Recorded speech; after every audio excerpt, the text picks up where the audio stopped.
India. दोस्तों नमस्कार।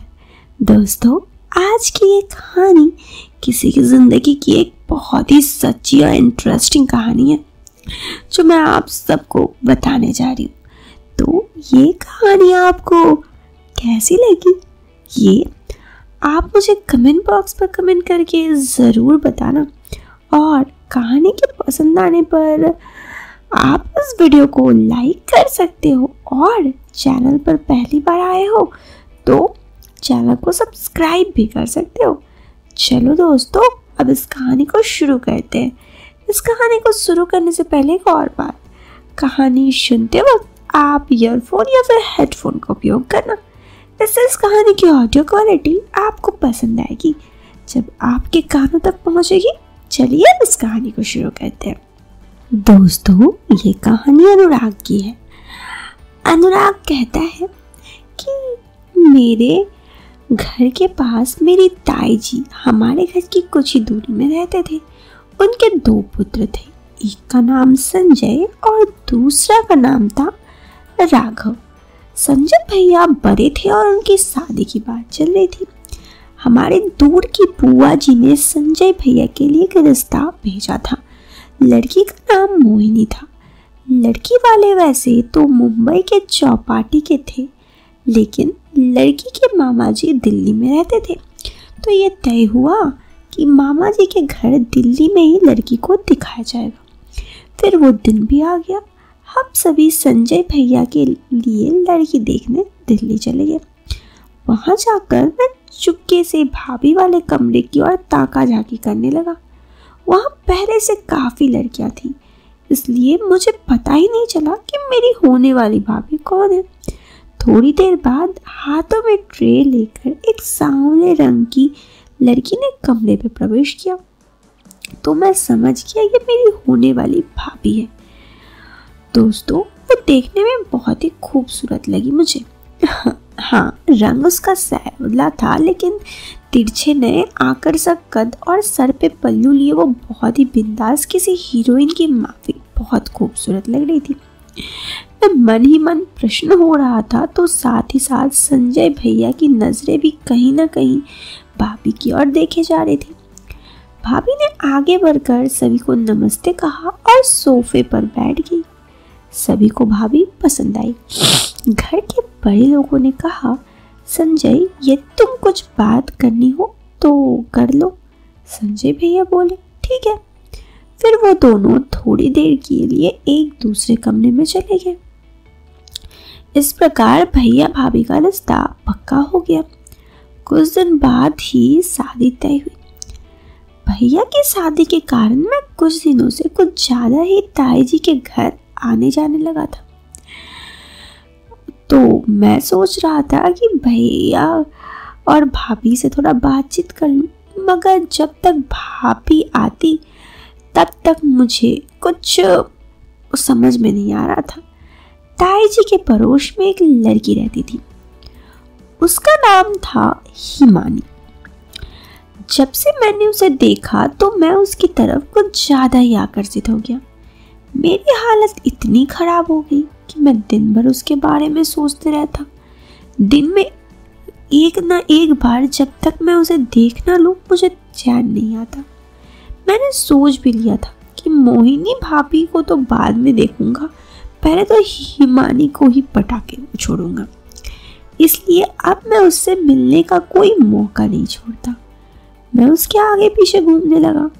वो भी 12वीं कक्षा में थी। इस कारण मैं उसे किसी न किसी कारण से आकर्षित था। धीरे धीरे हिमानी भी मेरी ओर आकर्षित होने लगी। मैं भैया की शादी में कुछ प्लान बना रहा था उससे बातचीत करने का। क्योंकि वो भैया के पड़ोस में रहती थी, इसलिए इस कारण वो भी ताई जी के यहाँ ज्यादा आ जाती। ताई जी की कोई लड़की नहीं थी, इसलिए हिमानी को सभी कामों के लिए याद किया जाता। मैं भी इस बात का फायदा उठाने का सोचने लगा। हिमानी कदकाठी में गोल मटोल थी। वो बहुत ही सुंदर थी देखने में। पता नहीं उसके चेहरे में क्या नशा था, मैं तो उस पर फिदा ही हो गया। एक दिन वो शादी के कुछ सामान ले आई थी। मैं भी इत्तेफाक से उसी समय वही था। उसने पूछा, ताई जी ये शादी के सामान कहाँ रखना है? ताई जी ने कहा, अनुराग के साथ जाकर ऊपर वाले कमरे में रख दो। शाम का समय था, वो ऊपर गई तो मैं भी उसके पीछे से ऊपर आ गया। अचानक लाइट चली गई, कमरे में अंधेरा हो गया और मेरा पैर किसी चीज में फंसा और मैं लड़खड़ा कर गिर गया। हिमानी भी डर गई, उसने मुझे बचाया और फिर मैंने भी मौका थोड़ा फायदा उठाया। वो अचानक घबराई और चीख निकलते निकलते रह गई। मुझे डर भी था क्योंकि वो वहाँ रखा डिब्बा जोर से गिरा था तो जोर से आवाज हुई। नीचे से ताई जी की आवाज आई, क्या हुआ? वो बोली, ताई जी कुछ नहीं, डिब्बा गिर गया। मैं उसे धीरे से कहा, मेरी जान मैं तो तुम्हारा दीवाना हो गया। खैर मन ही मन आज बड़ा ही बेचैन था, लेकिन उस वक्त बस डर लग रहा था कहीं हिमांशी किसी से शिकायत न कर दे। खैर लेकिन वो बोली, बड़ी देर बाद सिग्नल मिला। मैं समझ गया। ये कहते हुए उठी और अलग होकर बाहर चली गई। उसके बाद से मैं समझ गया कि वो खुद मुझ में कहीं ना कहीं इंटरेस्टेड है, तो बात आगे तो बढ़ ही सकती है। उसके बाद हिमानी धीरे धीरे मेरे पास आने लगी। उसका एहसास होने लगा कि मेरे आंखों में उसके पीछा कर रहा है। मैं भी कोई मौका उसे पटाने का नहीं छोड़ा। धीरे धीरे मैं उसके करीब आने लगा और वो भी मुझे भाव देने लगी। हम दोनों घुलने मिलने लगे और एक दूसरे से बातचीत भी करने लगी। वो मुझसे दो अर्थी बातें भी करने लगी। एक दिन संतरा खाओगी? ले लो, खा लो। मैंने उसके हाथों से संतरा लेते हुए कहा, मीठा हो तो देना। वो इटका कर बोली, हाँ देख लो, अच्छा ना लगे तो छोड़ देना। मैं बोला, ठीक है। मैं इधर उधर देखा और तो आगे बढ़ा तो वो हंसते हुए भाग गई। इस तरह वो मुझसे गाहे बाहे मजाक कर देती। जब तक शादी के दिन नहीं आए तब तक सुबह से शाम तक उससे 2-3 बार इस तरह से मजाक हो ही जाता, और जब तक ना हो मुझे चैन ही नहीं पड़ता। उसको मुझे छेड़े बिना मन नहीं लगता। फिर भैया की शादी का भी दिन आ गया। घर के सभी लोग बहुत उत्साहित थे, खासकर महिलाएं। हिमानी भी कुछ ज्यादा ही उत्साहित थी, जैसे कि उसी की शादी हो रही हो। शादी का समय था, उस कारण मेहमानों का आना जाना था। ताई जी का घर बहुत बड़ा नहीं था, इसलिए कुछ मेहमानों का इंतजाम हिमानी के यहाँ कर दिया गया। हिमानी के घर के ऊपर का हिस्सा खाली था, इस कारण उसके नाश्ते का इंतजाम हिमानी को घर ही कर दिया गया और उनके देखरेख जिम्मेदारियां मुझे दी गई। उधर मेरी जिम्मेदारी तय होने पर मेरी मानो लॉटरी लग गई। मैं अब हिमानी के घर खुलेआम जा रहा था। फरवरी का सुहाना मौसम, बसंत आ चुका था। इत्तेफाक से 14 फरवरी का दिन था, जो आप सब लोग वैलेंटाइन रूप के जानते हैं। मैं अपनी प्रेमिका और भाई की शादी व नई भाभी के आने के उमंग में कुछ ज्यादा ही उत्साहित था। ऊपर से हिमानी की खुशबू मुझे पागल किए जा रही थी।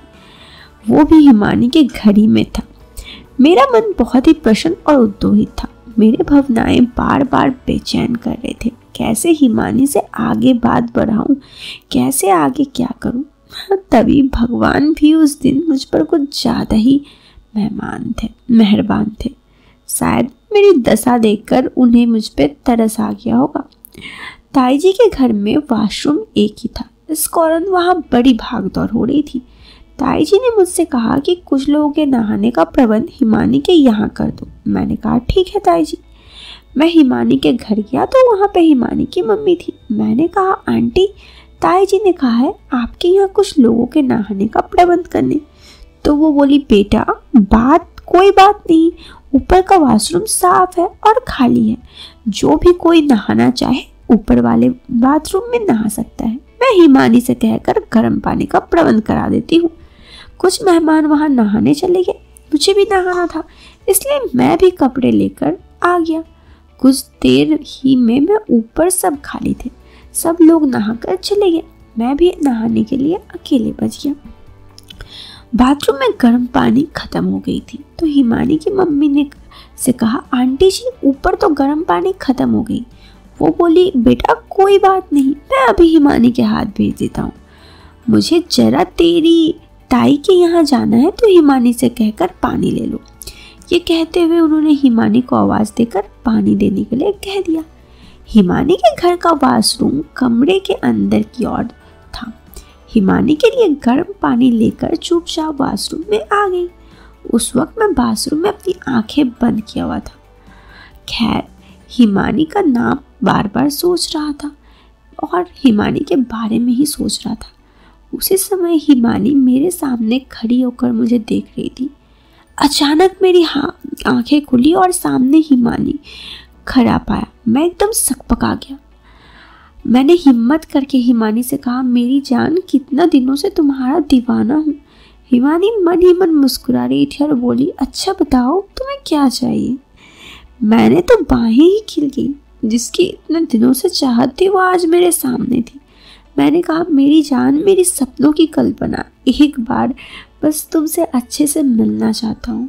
हिमानी वॉशरूम के अंदर आई। मैं उसके पास गया और फिर क्या हुआ दोस्तों, ये आपको इस वीडियो के सेकंड पार्ट में बताती हूँ।